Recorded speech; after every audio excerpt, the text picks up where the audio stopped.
Sumping sadayana dina ieu podcast urang sadaya bakal nyaritakeun dongeng legenda ti ranah Sunda nyaeta Lutung Kasarung. Tepangkeun abdi Fahmi tiasa oge digeruan aom bebas. Can pernah sakalipun kepikiran bakal nyieun podcast asik juga kieu bareng rencana sadayana. Tapi ayeuna ieu bakal jadi podcast episode kahiji arurang.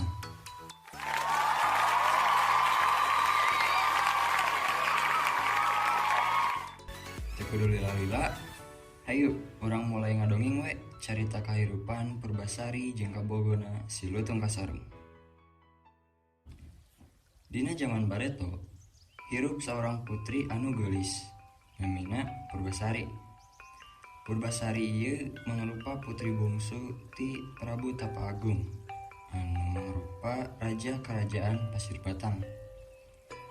Purbasari gaduh genep urang teteh, nyaeta Purbararang, Purbadewata, Purbakencana, Purbamanik, jeung Purbaleuih. Purbasari boga sifat sareng kalakuan anu bager tur alus, lembut, amis budi, jeung resep nulungan batur.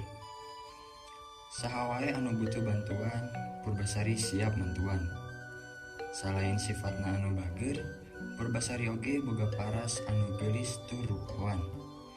Kabeh lalaki anu ningali Purbasari moal salah deui eta jelema pasti boga ka Purbasari. Tapi eta kabageran Purbasari teh teu aya dina sifat lancek sulungna Purbararang. Sanajan geulis, Purbararang mah kasar, sombong, jahat, jeung goreng adat kaloba jelema. Geus lila Prabu Tapa Agung diuk dina kursi raja. Prabu Tapa Agung boga niatan turun tahta. Geus dipikirkeun matang-matang eta tahta teh bakal diberekeun ka Purbasari si bungsu. Prabu Tapa geus nitenan Purbasari 60 tahun. Anu matak Prabu Tapa Agung yakin eta Purbasari teh putri anu paling pantes ngagantikeun manehna di kursi raja, lain Purbararang, sanajan Purbararang putri kahijina. Kaputusan wicaksana ti Prabu Tapa Agung anu milih Purbasari jadi penerus manehna gara-gara sang Prabu apal pasipatan putri sulungna anu goreng anu matak nyieun Prabu Tapa Agung asa-asa jang nunjuk Purbararang jadi penerusna. Prabu sieun kadamaian hirup rakyatna jadi ruksak gara-gara gaya kapimimpinan Purbararang.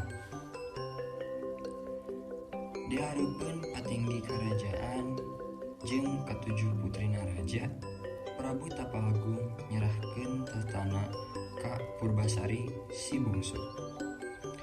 Prabu Tapa Agung langsung ninggalkeun istana karajaanna pikeun mulai kahirupan anyarna jadi petapa.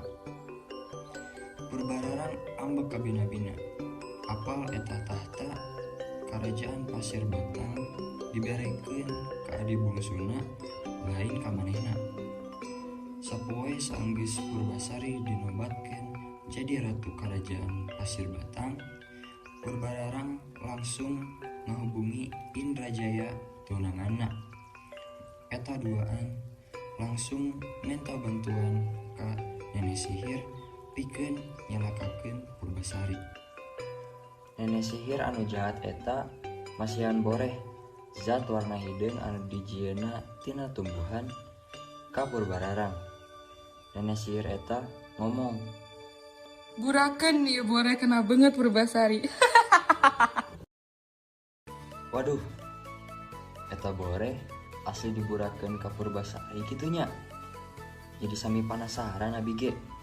Nu pasti ulah nepi ka nonton episode selanjutnya nya. Pasti bakal lebih seru deui. Assalamualaikum sadayana.